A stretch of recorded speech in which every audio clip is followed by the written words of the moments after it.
JFK. Yay! Oy.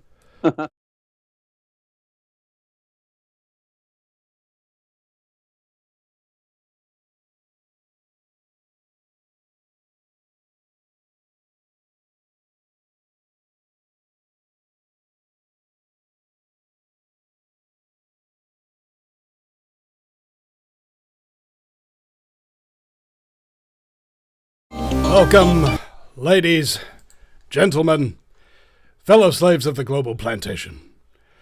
The Vinny Eastwood Show is bad news. It's like the news, but worse. It's the lighter side of genocide. Just because we're being exterminated doesn't mean we can't enjoy it. Otherwise, what's the point of being killed? The Vinny Eastwood Show, where the only thing worse than living in a high-tech global police state run by child trafficking Satanists is Vinny's jokes. And my very special guest joining me today on the anniversary of JFK getting his head blown off is John Hankey. Welcome to the show, mate. Glad to have you here. Let's hear it for John Hankey. Yeah. if we can't have a laugh, you know. Well, if we can't have JFK, at least we've got JH.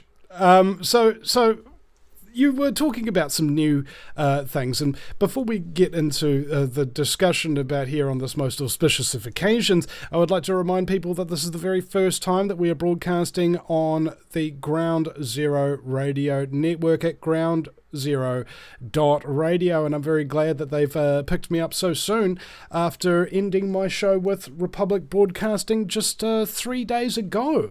So yeah, doing potentially quite well over here at groundzero.radio, ladies and gentlemen. And if you are, of course, a Vinny Eastwood subscriber, you can also follow us on Twitch, YouTube, and Facebook as well. Just search the Vinny Eastwood Show on those, and it should be all G-Unit. Now, John, can you please give us a little bit of a background on who you are and what it is you do? Well, let's see. I'll try to make this brief, but I've been an A+ student all my life, right? And in the 7th grade, I was reading 800-page history books because that's what I knew that's what was my interest. And you know, I got A's in all my classes, and then when I was 20 years old, a friend of mine who got B's in all of his classes handed me a copy of the Zapruder film, an illegal copy of the Zapruder film. Which is the film in the movie JFK where you see John Kennedy get his brains blown out. And I looked at that and I said, wait a minute. I don't know anything, do I? I've been studying hard all of my life and I don't know anything. And I went down to the library the next day and I got every book they had by Mark Lane and every book they had by Jim Garrison. In a couple of months, I was doing lectures at UCLA. We showed the Zapruder film, and then I lectured for a minute and took questions, and then I went to UC Santa Cruz and did the same thing. And then I got a job teaching for LA Unified, and I had English and history, and you know, guess what? My kids learned about the Kennedy assassination. And then I was listening to Pacifica Radio. I don't know if people are familiar with that, but this is 25 years ago at least.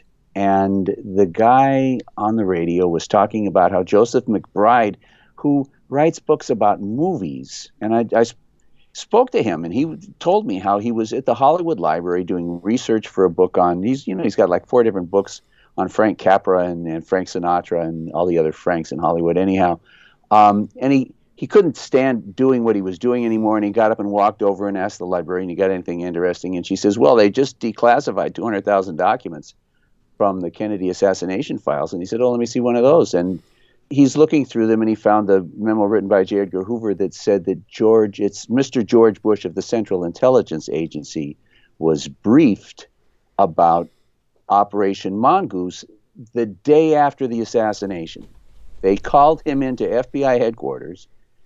And in any case, so here we have Mr. George Bush of the Central Intelligence Agency, and he said it wasn't him. But he also said he didn't remember where he was that day. And as with 9/11, I mean, people in your audience will recognize the fact that they could take you to the spot where they were when they saw video of the Twin Towers come down. and I could take you to the spot in my elementary school where I was sitting when the principal came to the door sobbing to tell my teacher, who was then sobbing, that Kennedy had been assassinated. But he doesn't remember where he was. And there's also, just by the way, an FBI memo. Bush called the FBI the day of the assassination and told them that he was in Dallas. So we have this FBI memo showing that Bush was in Dallas, and he doesn't remember. Anyhow, so I got into it, and I made a video called JFK 2, The Bush Connection, and that was a huge hit on YouTube. They kept taking it down, but other people kept putting it up, and so it had a couple of million views at least, that I could document, and probably many more than that. Alex Jones, who is not my favorite person in the world, I was being interviewed on a radio show, and he called up and said, "Can I post your video on my website?" And he did, and it's still there as far as I know.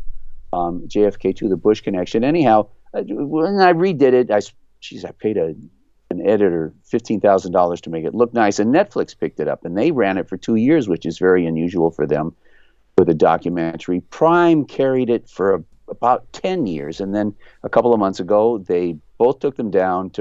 I also have a video about the assassination of JFK Jr., and by the way, let me suggest to people that they go to Amazon. I think you can still buy the DVD of, it's now called Dark Legacy and Dark Legacy 2, and my new video is Breakthrough. And as your audience will learn today, there's a breakthrough in terms of what I know now, and it's all very thoroughly documented.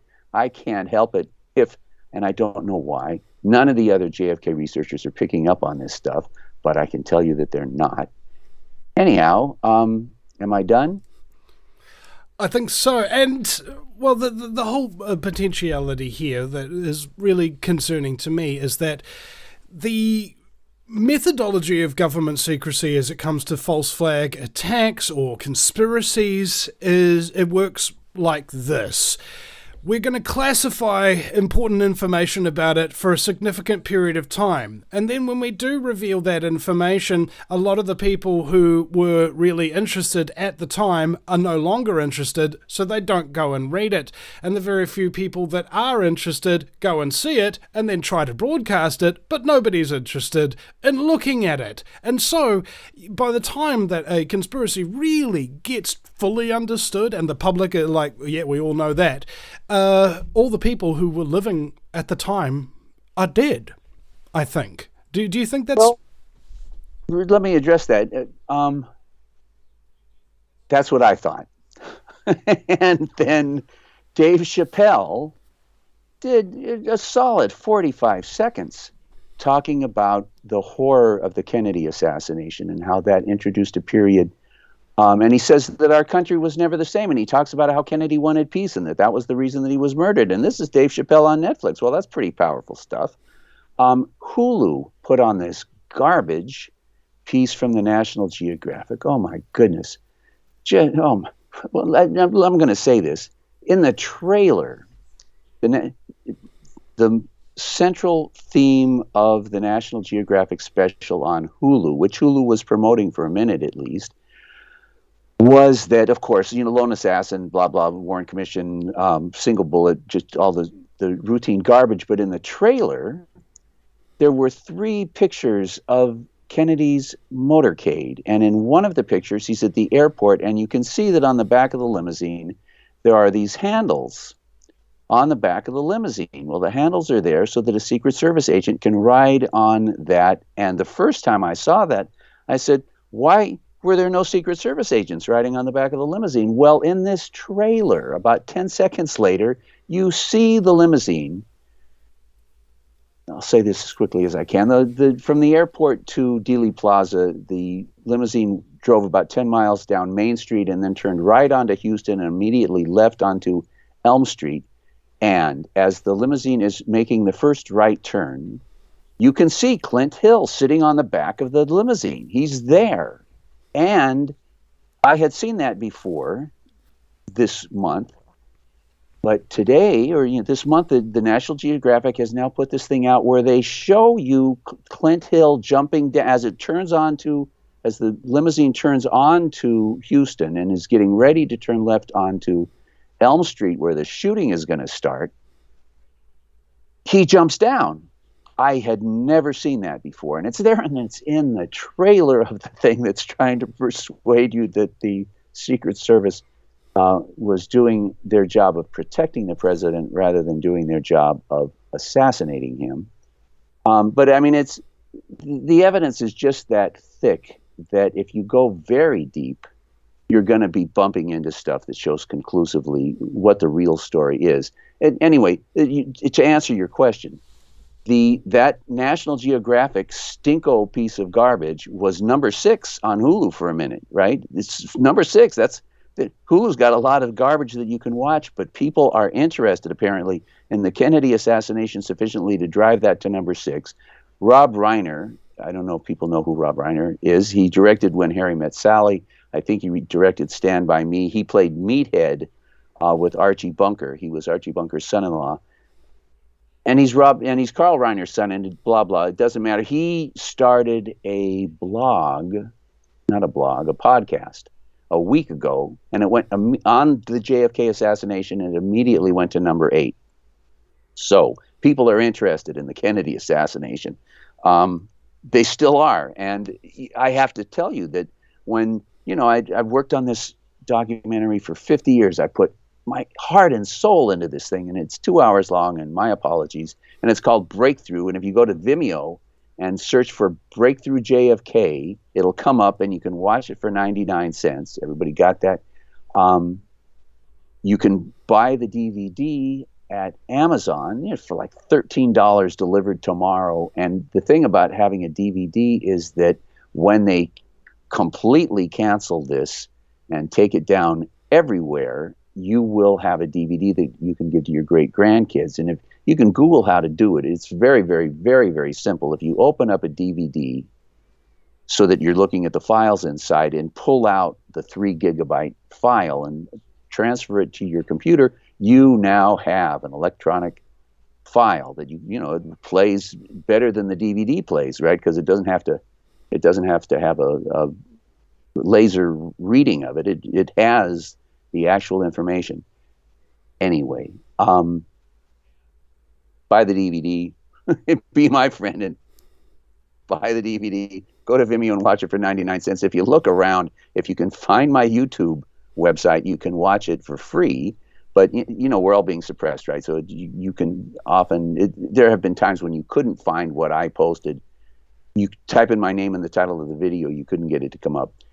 I forget what question I'm answering right now. You want to give me a hint? Well, it was about how long a conspiracy happened ago and how many people are still around that have an interest in whether or not it's possible after that period of delay that you could actually have the entire populace, or at least 51% of the populace, know the actual truth, as opposed to on 9/11 where a good portion of the populace were suspicious but still don't actually know exactly what happened that day. So go right ahead, Aaron. Well, but so Rob Reiner is number 8. Hulu, this garbage, was number 6. Dave Chappelle, and geez, I had one on the tip of my tongue, but the Kennedy's, oh my goodness. John Kennedy Jr.'s birthday, I think he was 3, was the day of the funeral. And, everybody's seen that, heart-wrenching scene where John Kennedy Jr. salutes his father's casket at the funeral. People are very, very, very deeply moved by Kennedy and his history. And let me make this point now, because it's a good place to make it, as to why people are moved. In my video, you will see in the first couple of minutes John Kennedy at the United Nations. And you see revelation. Oh, sorry, John, we seem to be having a little bit of a crisis. technical difficulty there. Go First right one ahead. was Sorry, folks, we're having a bit of technical difficulties here. We're having trouble hearing John. He said, John, Kennedy try said, again. You say that you saw JFK at the United Nations, and he said, go right ahead. Goodness. I'm going to check. Yeah, we're definitely not getting a clear signal here from you. You look like you've No, but see, having a connection difficulty. I just switched my. I just switched my connection, so I expect it'll be better. One can only If hope. that was the problem, better. Go right ahead. My bad. Okay. At the United Nations, so Kennedy, brings the world to the brink of nuclear war. That's a story that we're not going to get into, but good gravy, it's you won't when you have me back and we talk about the Cuban Missile Crisis, you won't believe it. Anyhow, he says we have to stop this. The Russians love their kids; they want their kids to have a future. We need to stop this madness. And then his second revelation was, well, wait a minute. And he contacted Khrushchev, and Khrushchev said, oh yeah, absolutely, definitely, let's do that. And Kennedy had the realization, well, if we're going to get rid of nuclear weapons, why don't we get rid of all weapons? And at this UN speech, he says we're going to get rid of all weapons and all armies, and negotiations are beginning today to begin the step-by-step process to eliminate the military-industrial complex. Right? We're going to cut them off at the ankles. And so they killed him. Not very long after that. But that's one major reason that they killed him. Now, I hope people are listening and will listen closely for the next 45 seconds. In my video, you will also see, and the video's called Breakthrough, and here's why.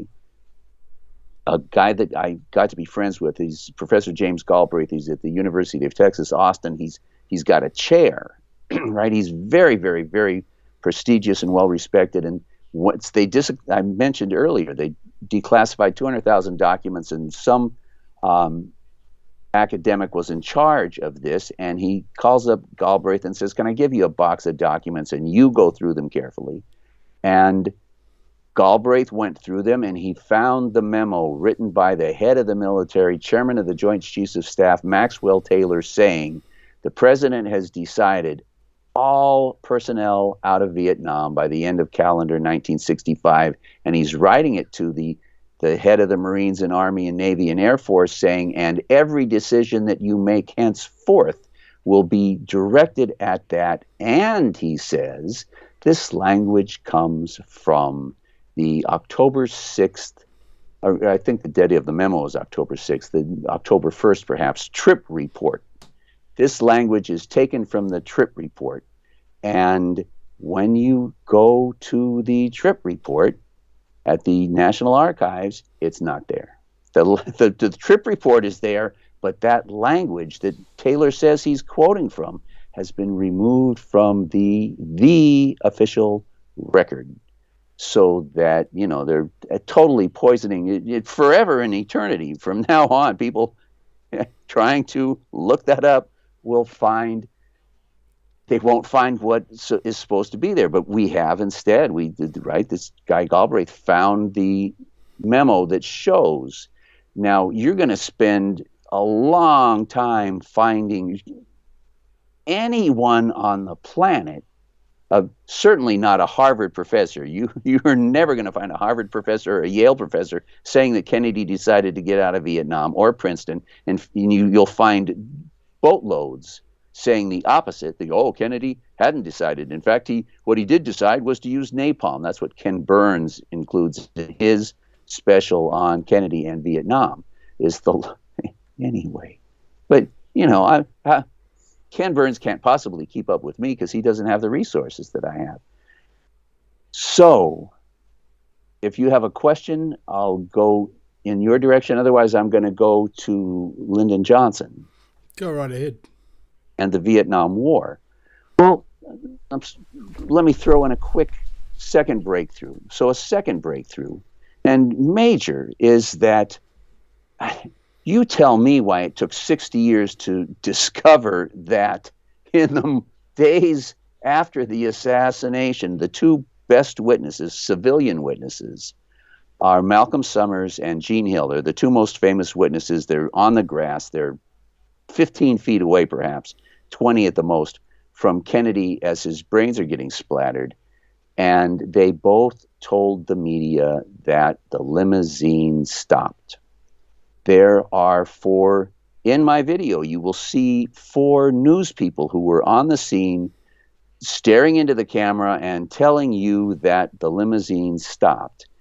Senator Yarborough was sitting in a limousine. He was sitting in a car just in front of Lyndon Johnson, as a matter of fact, and that's an important point, 30 feet behind Kennedy. And he told the Warren Commission in his affidavit, and he was furious. You can feel it in his affidavit that he's furious that the Secret Service stopped. They heard shots, and then because none of the shots killed the president, they had to park the limousine in front of the grassy knoll and wait for a shot to blow Kennedy's brains out. And he then told Geraldo Rivera, which is also in the video, you get to see him angrily tell Geraldo Rivera about how the limousine stopped. That's not in the Zapruder film. And there's a couple of points. I have a huge advantage over you and everybody else, which is that I've had 5 years to think about all of the implications of that. But they're extreme. And one of the implications is that, and I show you in my video, I say, wait a minute. They took out the limousine stop in order to hide the fact that the Secret Service were, in fact, the primary agency, not the CIA, but the CIA couldn't have killed Kennedy if it wasn't for the Secret Service parking the limousine. If they'd have kept going, if they hadn't slowed to a stop and waited for 6 seconds, Kennedy would have exited Dealey Plaza with a hole in his throat.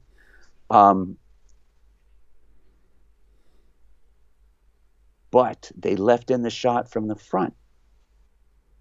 And in my video, all you got, it's relatively simple. I clipped out the portions of the video showing Jackie and John in the limousine, and I rearranged the order of them so that the body doesn't move backward and to the left. It moves forward and to the right, which would indicate a shot from the book depository, but they didn't do that.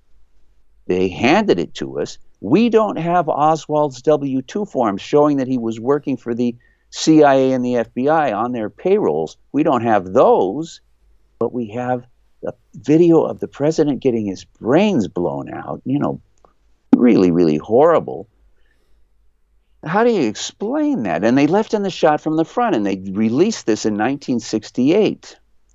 And because we don't have forever, I will tell you my explanation, which is that they wanted Nixon to get elected, and they wanted to make Johnson look guilty, and it worked. I mean, when I was 20 years old and saw this is a long time ago, 50 years ago, I said Johnson did it, because you see that, right, that Kennedy got shot, right, to the average Joe looking at the Zapruder film, what you're overwhelmed by, what Jim Garrison was overwhelmed by, is the graphic visual showing that it was a shot from the front, which means that the Warren Commission lied, which means that Lyndon Johnson, who supported and appointed the Warren Commission, lied, and therefore they must be implicated, mustn't they? Excuse me.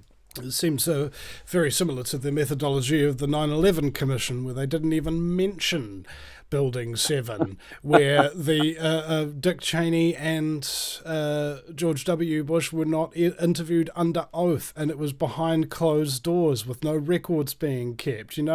It's Sure. Basically, as soon as the government appoints a commission for something, it's usually because the government is involved in the commission of that crime. Well, I wouldn't say that, but I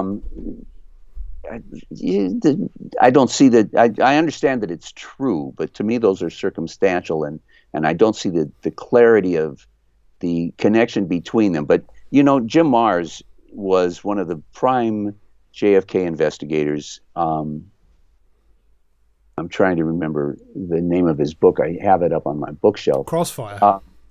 Thank you. Very good. Crossfire. And he and I have spoken on, well, he's deceased now, all praise and glory. And he and I both, on September 11th, having devoted our lives, him much longer than me, well, 20 years longer than me, to the Kennedy assassination on September 11th, when we saw the second plane hit the World Trade Center, we both said, wait a minute, you can't crash one plane, right? With the FAA would have had, if you're 6 seconds off of your flight plan, the FAA is all over you, and they would have scrambled jets and intercepted that plane long before it got to New York City. But a second plane got through.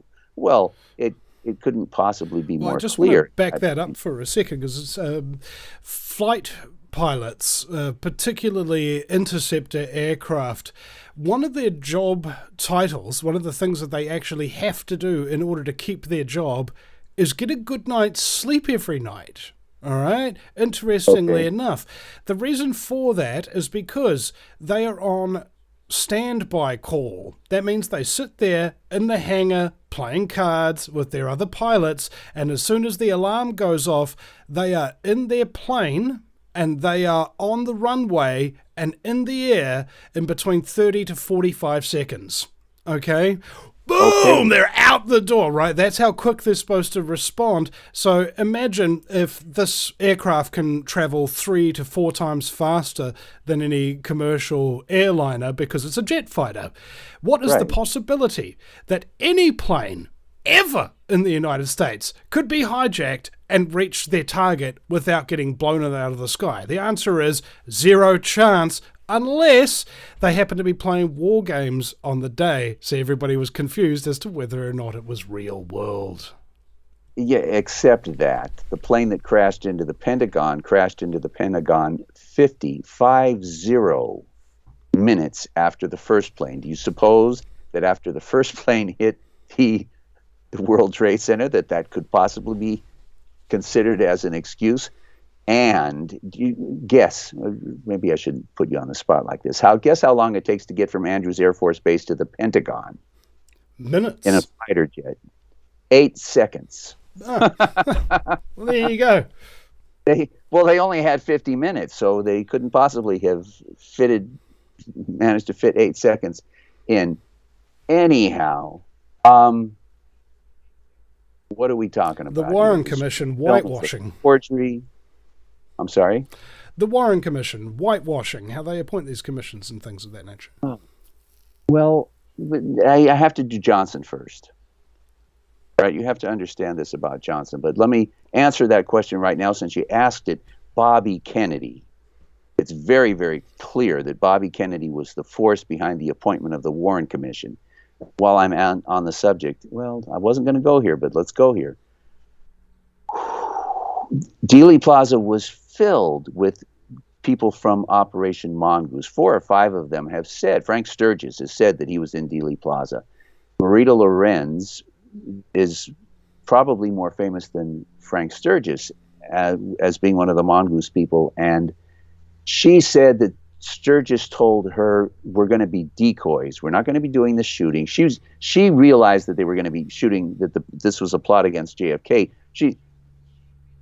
The day before, she's at home, 2 station wagons full of the Mongoose people that she knew drove up, and the station wagons are full of guns, and she hopped in and they drove to Dallas, and they went to a motel room, and E. Howard Hunt, she says, walks in and starts passing out maps and money, and she realizes what's going on, and she tells Sturgis, I'm out of here. I'm going home. I don't want anything to do with this. And Sturgis tells her, we're just going to be decoys. The point is that Dealey Plaza was filled with these Mongoose people. Ed Lansdale was the head of Mongoose. Do you know? Ed Lansdale answered to Robert Kennedy. And Robert Kennedy told his assistant, Katzenbach, to insist that the Warren Commission be set up. And Katzenbach did it. And Devil's Chessboard, remember who wrote Devil's Chessboard a couple of years ago? David Talbot, interviewed Katzenbach at length, and Katzenbach was furious when he realized what the Warren Commission had. I don't think Katzenbach knew that Bobby Kennedy had been in charge of Mongoose, and when he found out, and that when he found out that not only was Bobby Kennedy in charge of it, but the Dealey Plaza was full of mongoose people, he was furious that Bobby Kennedy had put him in the position. It's Katzenbach is the guy who wrote the memo saying we need to establish a commission of unquestionable authority to find that Lee Harvey Oswald acted alone. He wrote that memo like the day after the assassination, Sunday at the latest, which makes Katzenbach look really, really, really guilty. Anyhow, let me get to Johnson, because that's to talk about the Warren Commission. I think we have to be able to evaluate who is this guy who gave the order to form the Warren Commission. So Johnson is sitting in that limousine next to Yarborough. Johnson, like Yarborough, gets hit in the face by the shock wave from the shot from the grassy knoll. Right? If you know anything about gunshots, there's a shock wave that comes out of the barrel, and it's much more narrow than the sound wave, and it's also probably 50 times stronger than the sound wave. And if you get hit by the shock wave, it sounds very, very different and much louder and much more distinctive. And Kennedy's two closest advisors were with the Secret Service. So all of these people got hit by that shockwave and knew very, very, very definitively that there had been a shot from the grassy knoll. They also knew very, very, very definitively that the Secret Service heard the first several shots and then stopped, parked the limousine in front of the grassy knoll, and waited for the kill shot, so that they all knew that on the plane flying back to Washington from Dallas, 4 or 5 people knew very, very definitively that the Secret Service had been involved in this assassination, and they knew very, very definitively that there had been a shot from the knoll. And they also, they heard the shots from behind. I did a piece on just the gunshots, and there's evidence for like 13 gunshots from behind. Those guys were not good shooters. They hit the sidewalk, right? They hit the windscreen twice. In front of Kennedy. So Johnson knew that this had been a conspiracy, and on the plane, McGeorge Bundy comes in on the intercom and announces that there was one assassin and he is in custody. At the moment that he's saying this, the Dallas police are saying, "Oh, we know that there were multiple shooters and we're going to catch them all." So one of the most important JFK researchers, he was one of the first to blow the whistle and say, "Wait a minute." And he didn't wait for the Warren Commission report to come out. He did it based on all of the wealth of obvious, like with 9/11, right? If you were knowledgeable and the least bit suspicious and paying attention, you could see very largely what had gone on. And he says that when Bundy got on the intercom, what he was announcing, the meaning that was received by the people who were on that plane, was that there's been a coup, and I am the official spokesman for the killers, and if you want trouble, ask for it, because we got it for you. We killed this guy. We killed this guy in broad daylight in front of his wife and 150 witnesses. We'll kill you in your sleep or in your office or wherever without blinking, standing on a street corner. Adlai Stevenson had a healthy guy, just brimming with vigor, and he had a heart attack standing next to a female CIA agent on a street corner in London, and everybody got the message, right? Johnson met his plane with his body in it at the airport. Everybody got that message.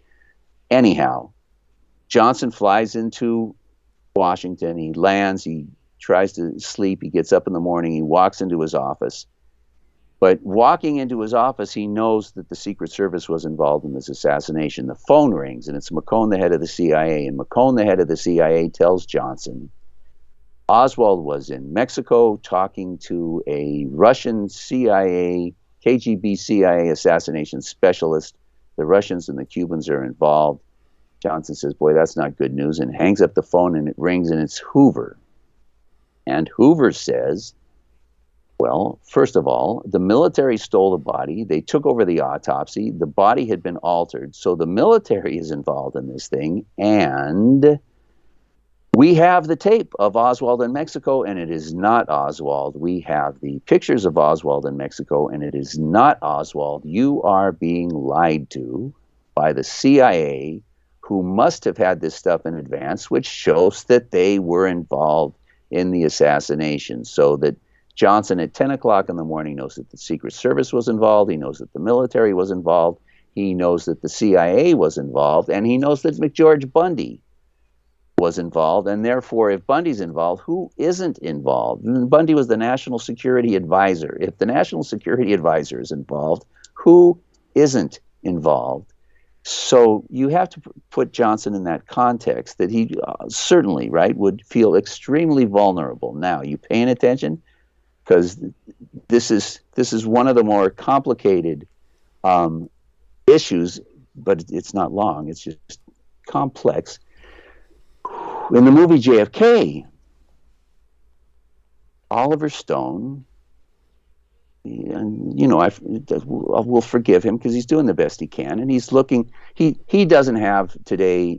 He doesn't have then what we have today in terms of declassified documents, and he believed that Johnson on Sunday issued to the National Security Council National Security Memorandum, National Security Action Memorandum, NSAM 273. And in the movie, Donald Sutherland says, in that document was the Vietnam War. Well, if you get that document, and if you're informed beyond belief about, so that you can identify each word that has volumes of coded meaning in it, Johnson says that in that memo, Kennedy's plans for withdrawal, as described in the October 6th trip report, are in effect. So, in fact, what he's walking into a room that he knows is full of killers, and he looks him in the eye and says, Kennedy's plans for withdrawal are in complete effect. Nothing has changed. And in a memo he writes the next day, he says anybody who doesn't agree with this should be gotten rid of.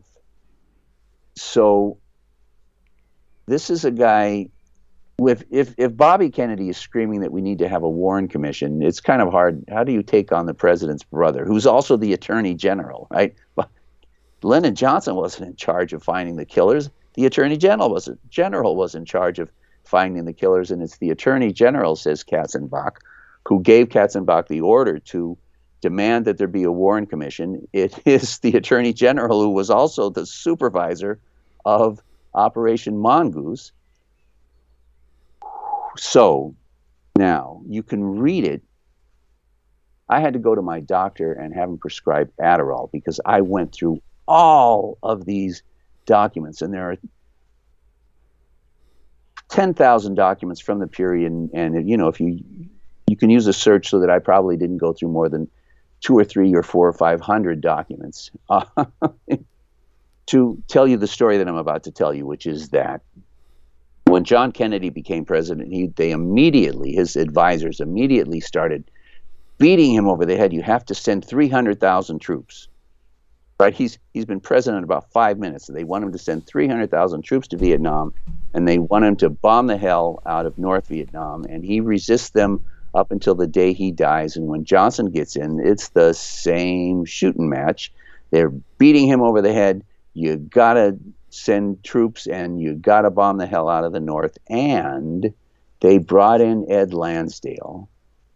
I won't do 5 minutes on Ed Lansdale, but Ed Lansdale was the head of Operation Mongoose, and after they had killed Kennedy, they brought him into Vietnam, and his specialty, I will say this, there's a movie called The Quiet American. It's based on a novel written by Graham Greene, who was the Times of London's correspondent in Vietnam, and before that he had been an intelligence agent. So this is a guy who's got his feet and his ears to the ground. He knows, right? That's been his job for the previous, I don't know how many years during World War II. And now he is a quote unquote correspondent for the Times of London. Well, he also happens to be a correspondent for the British intelligence services, and he writes this thing about how Lansdale set off car bombs in the marketplace in Saigon and blamed it on the communists in order to justify the U.S. increasing involvement in Vietnam.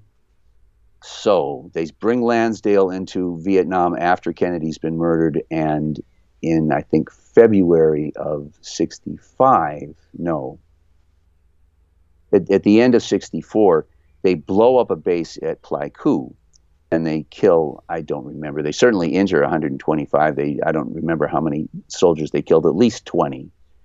And the week before Christmas, Maxwell Taylor, the head of the Joint Chiefs, who signed the memo saying Kennedy ordered everybody out by the end of 65, he sends Johnson a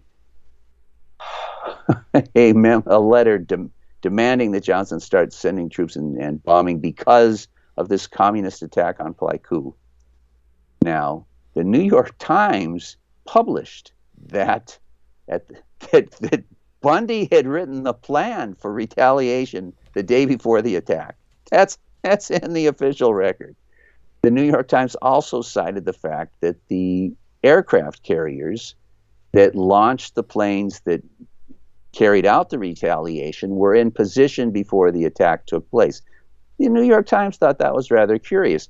The New York Times also has all of this description about how incredible the attack was. It's just impossible that it was not an inside job. They didn't use that language. They didn't draw that conclusion, but they gave you all the dots.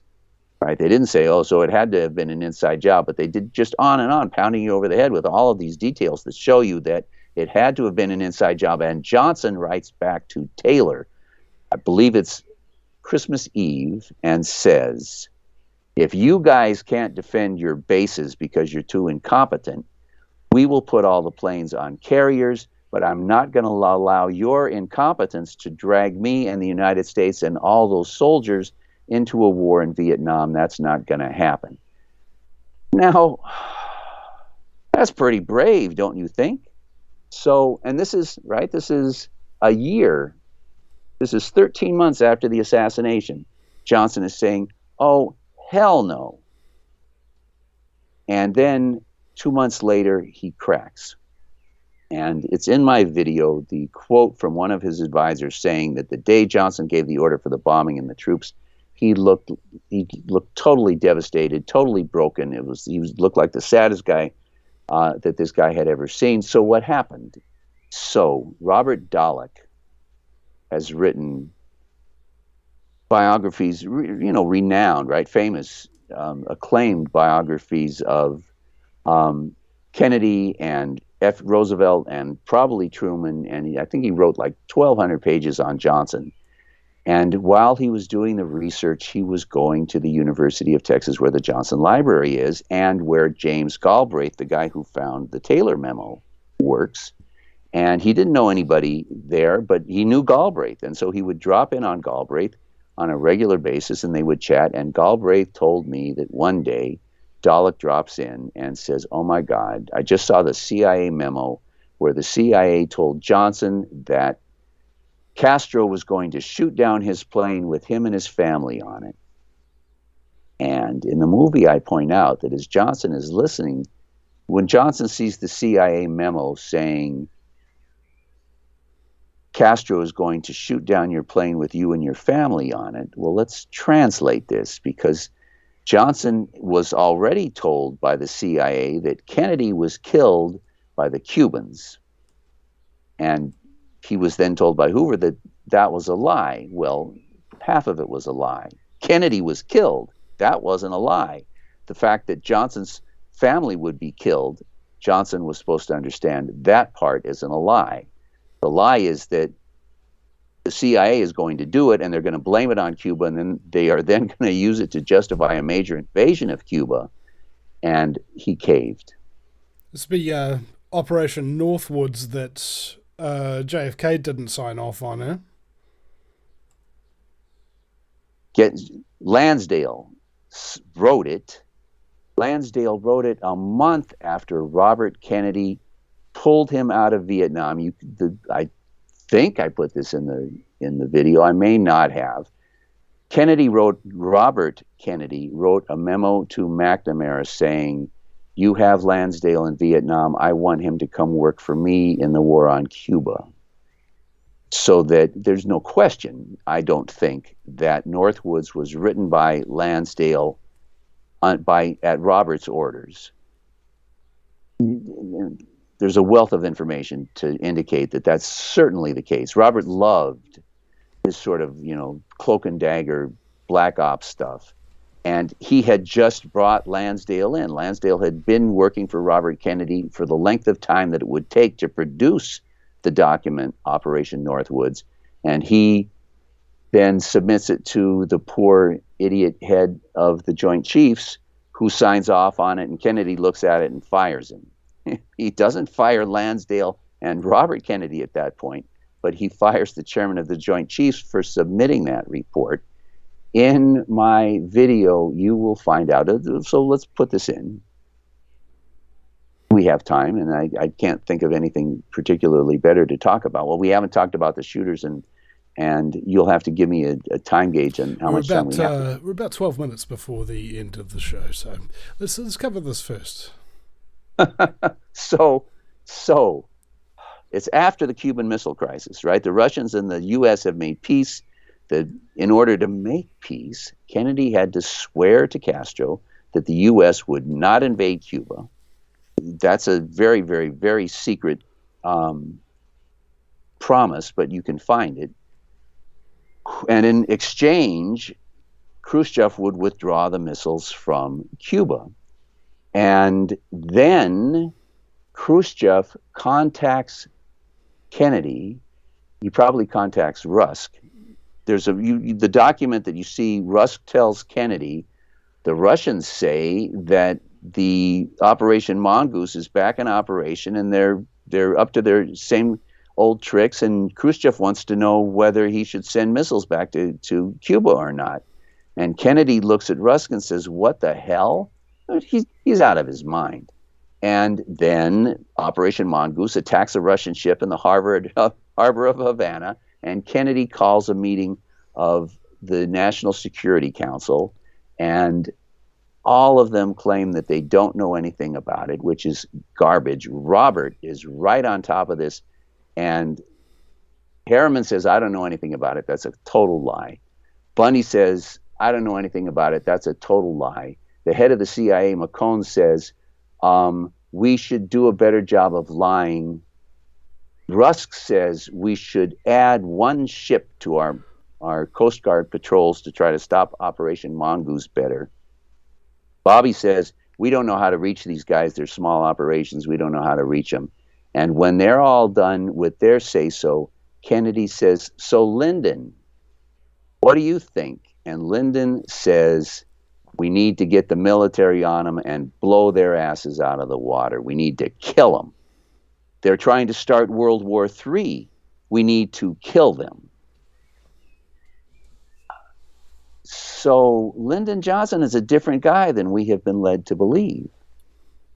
He was Kennedy's only ally in that meeting. In 1961, Kennedy's being bombarded every day with people saying you need to send troops to Vietnam. Johnson sent Kennedy. Kennedy sent Johnson in 61. Kennedy sent Vice President Lyndon Johnson to Vietnam.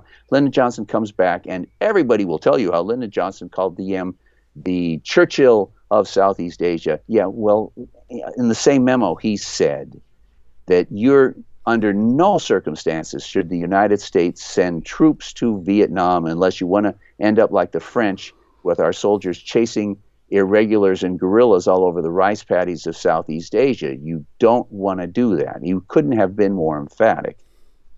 He was John Kennedy's lone ally in not sending troops to Vietnam or bombing. And then in this crisis with Operation Mongoose, attacking attacking Russian ships in the harbor of Havana, and this would have been around March. Johnson says, "Kill them," Well, if Kennedy had taken his advice and killed him, who would have been in Dealey Plaza? Not those guys. Anyhow,